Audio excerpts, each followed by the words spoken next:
আজ বাংলাদেশে আমরাই কায়েম করেছি। টঙ্গিনী বিশ্ব ইজতেমায় ৬০ লক্ষ মানুষের সামনে একজনে মাইকে দাঁড়ায় বলে ভাই খামোশ হয়ে যায়। একবার দুইবার তিনবার বলার পরে পুলিশ র্যাব পর্যন্ত খামোশ। কাহারও জবান থেকে কিছু বের হয় না। কথা বলেন।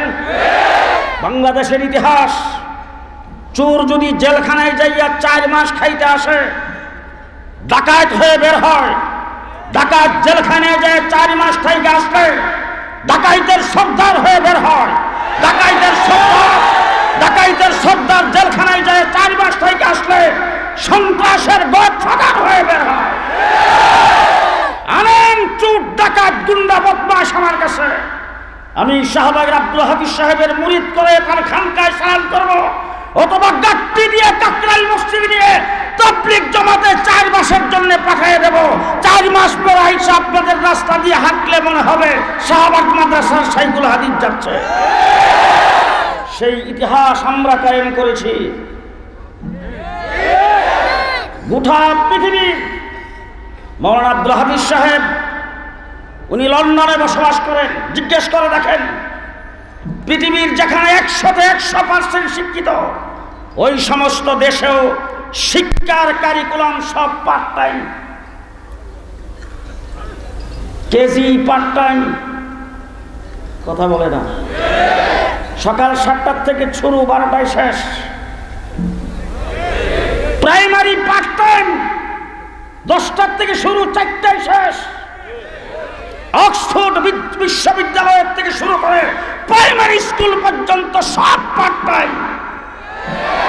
ছাত্র স্কুল থেকে ছুটি হওয়ার পরে কোথায় গেছে, টেলিভিশন দেখলো না ফেসবুক দেখলো, কোনো খবর নাই। গোটা পৃথিবীর আসমানের নিচে জমিনের উপরে একটাই শিক্ষা প্রতিষ্ঠান, কওমি মাদ্রাসা, 24 ঘন্টা সার্ভিস দেয়। রাত্রেও ছুটি নাই। সময় কম বাবা। রাত্রেও ছুটি নাই, শুক্রবারও ছুটি নেই। জি, 24 ঘন্টা ছাত্র উস্তাদের পেছনে, উস্তাদ ছাত্রের পেছনে মেহনত করে। কোন প্রতিষ্ঠান আসমানের নিচে কেউ দেখাইতে পারবে না কওমি মাদ্রাসা। 24 ঘন্টা, রাত্র দিন 24 ঘন্টা সার্ভিস। লন্ডন থেকে হযরত মাওলানা আব্দুল হাফিজ সাহেব আমাকে বারবার টেলিফোন করেছে, আমি অ্যারেস্ট হওয়ার আগে। আর অনেক বন্ধুরা টেলিফোন করেছে, হুজুর প্রত্যেক বছর আসেন, এবার আসবেন না। আমি বললাম লকডাউন কেমনে আসি? হুজুর আইসা দেখেন কেমনে করতেছে। আমি আমার ভাই হযরত মাওলানা আব্দুল হাফিজ সাহেবকে জিজ্ঞেস করেছি আপনাদের কি খবর? কাছে 15-20 দিন এসে ঘরে ঢুকছি, বের হওয়ার অনুমতি নেই। আর স্বামী স্ত্রী এক বেডে ঘুমায় কিনা হিটাও পরীক্ষা হয়। রাস্তাঘাট সব বন্ধ, গাড়িগুলা বন্ধ, শপিং বন্ধ, বাজার বন্ধ। কড়াকড়ি লং দেওয়ার পরও দৈনিক হাজার হাজার মরেছে। আমার বাংলাদেশে মাছের বাজারে তো লোক যাই নাই। কুরবানির গরুর বাজারে তো গরু বিক্রি হয়েছে না, ঘুমাইছে সব। জি, ঢাকার বাণিজ্য মেলা তো লোক পাওয়া গেছে না। কথা কয় না। আরে আমার মহল্লার বাজার করতে গেছিলাম, দিছে যায় দেখি একটা গেট বাজারের মুখের মধ্যে ফিট করছে, এদের ভিতর দিয়ে গেলে জ্বর মাপা হয়। পরের দিন সকালে বাজারে যাই দেখি গেটটা ড্রেনে করে দিছে।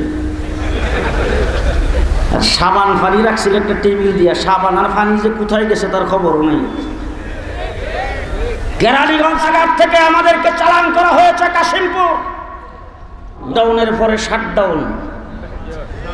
গাড়ির ভিতরে বৈশা জানালার ফাঁক দিয়া বাহিরে দেখি আল্লাহ, বড় গাড়ি রাস্তায় নাই, কিন্তু রিক্সার ভ্যান, পানের দোকানের সামনে, সার দোকানের সামনে, শাকস্টলের সামনে মানুষের অভাব নেই। আরে যেই দেশের মানুষ ডাউন মানে নাই, গোটা বিশ্ব মিডিয়া প্রমাণ করেছে, তারপরও বাংলাদেশ 9 ক্ষয়ক্ষতি সর্বনিম্ন। এখন যদি কেউ মাইকের সামনে দাঁড়ায় বলে মোকাবেলা করেছি, ঘুমে ধরছে, খারাপ লাগতেছে? এখন মাইকের সামনে দাঁড়িয়ে যদি জোর গলায় বক্তৃতা দিয়ে বলে মোকাবেলা করেছি, পরিষ্কার ভাষায় বলতে চাই, মোকাবেলা করে লন্ডন আর আমেরিকা পারে নাই, উন্নত দেশগুলি পারে নাই, পশ্চিমা বিশ্ব পারে নাই, মোকাবেলা করে কেউ থেকে বাঁচতে পারে নাই। বাংলাদেশ মোকাবেলার কারণে বাঁচে নাই, বাংলাদেশ শাহবাগ মাদ্রাসার ছাত্রদের কারণে বেঁচেছে, বাংলাদেশ নুরানি মক্তবের কারণে বেঁচে রয়েছে, বাংলাদেশ হেফজখানার কারণে বেঁচে রয়েছে। কওমি মাদ্রাসার ছাত্ররা শেষ রাত্রের বেলা উঠে কোরআন পড়া শুরু করে, সকাল 9টা পর্যন্ত পড়ে, 9টার পরে নাস্তা খায়, নাস্তা খাওয়ার পরে 12টা পর্যন্ত আরাম করে, 12টার পর থেকে আবার পড়া শুরু করে, আসর পর্যন্ত পড়ে, আসরের পর থেকে মাগরিব পর্যন্ত একটু বিরতি, মাগরিবের পর থেকে আবার পড়া শুরু করে, রাত্রে 10টা পর্যন্ত পড়ে, 10টার পরে যখন রাত্রে যায় ঘুমায়, সকালবেলা উঠে ইস্তেঞ্জা করতে গেছে, উজু করতে গেছে, একটা আরেকটার ধাক্কা দিয়ে কয় আমি আজকে স্বপ্নে আধা পারা পড়ছি, এটা উঠটাকে আমি 1 পারা পড়ছি, একটা উঠটাকে আমি সূরা মুলক পড়ছি, আরেকটা উঠটাকে আমি সূরা ওয়াকিয়া পড়ছি, আরেকটা উঠটাকে আমি সূরা ইয়াসিন পড়ছি। আরে কওমি মাদ্রাসার হেফজখানা নুরানি মক্তবের ছেলেরা রাতের বেলা ঘুমের ঘরে কোরআন তেলাওয়াত করে, তার মানে আল্লাহর সাথে কথা বলে, আল্লাহর সাথে কথা বলে। কার সাথে কথা বলে? কার সাথে কথা বলে? 24 ঘন্টা আল্লাহর সাথে কথা বলে, আল্লাহর কালামের সাথে সংযুক্ত। এই জন্যই বাংলাদেশ ওরাই পরাস্ত করতে পারে নাই। যদি বিশ্বাস না করে নিমক খারাপ হবে, এটাই বাস্তব। দ্বিতীয় নম্বর কথা বলতে চাই, ভালো করে শুনে রেখেন, ইন্টারনেট খুলে দেখবেন 5 পয়েন্ট ভূমিকম্প হয়েছে, রাস্তাঘাট বিল্ডিং টেল্ডিং সব ভেঙে চুরমার। আমার বাংলাদেশে ভূমিকম্প হয়েছে 7.6।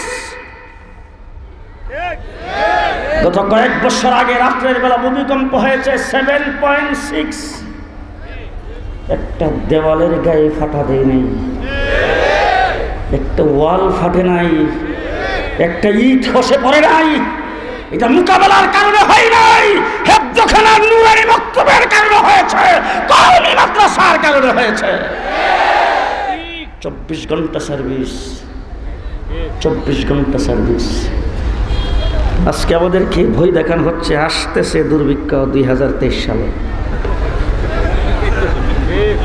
পরিষ্কার ভাষায় বলে যাচ্ছে, মনে রাখেন, বাংলাদেশে যদি ইসলামী সম্মেলনের ওয়াজ মাহফিলে বাধা দেওয়া না হয়, বাংলাদেশে যদি তাবলীগের ইস্তেমা যদি জারি থাকে, দাওয়াত ও তাবলীগের কাজ যদি জারি থাকে, খানকার তালিম যদি জারি থাকে, আমার নুরানি মক্তবের হেফজখানা যদি চালু থাকে, কওমি মাদ্রাসা যদি চালু থাকে, বাংলাদেশে দুর্ভিক্ষ আসবে না, আসবে না, আসবে না। কিসের দুর্ভিক্ষ?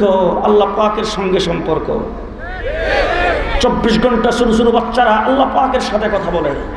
গত কয়েকদিন আগে কেরানীগঞ্জে একটা বাচ্চার মাথায় পাগড়ি পরাইছি, 7 বছর বয়স, 6 মাসে 30 পারা কোরআনের হাফেজ। আমি আপনাদের জিজ্ঞেস করতে চাই, আমেরিকার কি ডলারের অভাব, ক্ষমতার অভাব, অস্ত্রের অভাব? কিন্তু আমেরিকারও একটা কিতাব আছে যার নাম বাইবেল। গোটা পৃথিবীর জমিনে একজন হাফেজ নাই। ডলার আছে হাফেজ, ক্ষমতা আছে হাফেজ, অর্থ আছে হাফেজ, হাফেজ নাই। আর আমার জন্মন্ধ 30 পারা কোরআনের হাফেজ, মা নাই, বাপ নাই, চিরইতিম 30 পারা কোরআনের হাফেজ। রিক্সাওয়ালার ছেলে 30 পারা কোরআনের হাফেজ, ব্যানওয়ালার ছেলে 30 পারা কোরআনের হাফেজ, বাড়ির দারোয়ানের ছেলে 30 পারা কোরআনের হাফেজ। ও বড় লোক বাড়ির মালিক, তুমি কোরআনের হেফাজত করবে না, তোমার ছেলেকে তুমি মাদ্রাসায় পড়াইবে না, তোমার ছেলেকে তুমি হাফেজে কোরআন বানাইবে না, তোমার বাসার দারোয়ানের ছেলেকে দিয়ে আল্লাহ পাক হেফজুল কোরআন কায়েম করবে। 24 ঘন্টা সার্ভিস।